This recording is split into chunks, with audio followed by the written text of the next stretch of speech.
This is the brief on enterprise Excel dependence. We constantly declare war on Excel as this massive operational risk, but really it's just a universal adapter papering over the gaps between rigid enterprise systems and our actual business needs.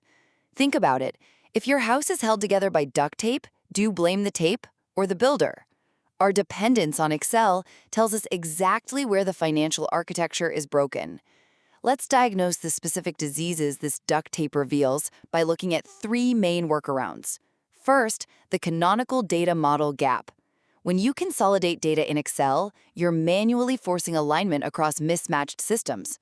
Now, wait, shouldn't buying better consolidation software fix this? Well, no. The real fix is standardizing your data right at the source with the canonical data model. Otherwise, you're just moving a manual process to a shiny new tool.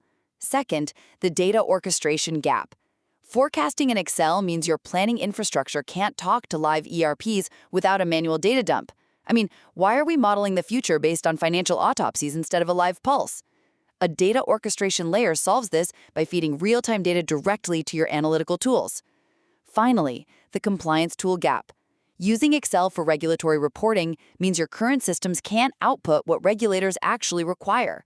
Can a manual spreadsheet survive a world of automated, real-time government audits driven by continuous transaction controls? Absolutely not.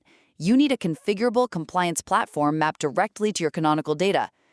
Replacing Excel with another manual app just loses vital tacit knowledge. You don't eliminate Excel, you build the architecture that makes it completely unnecessary. Stop searching for a better spreadsheet and start building the real-time financial architecture that makes workarounds obsolete.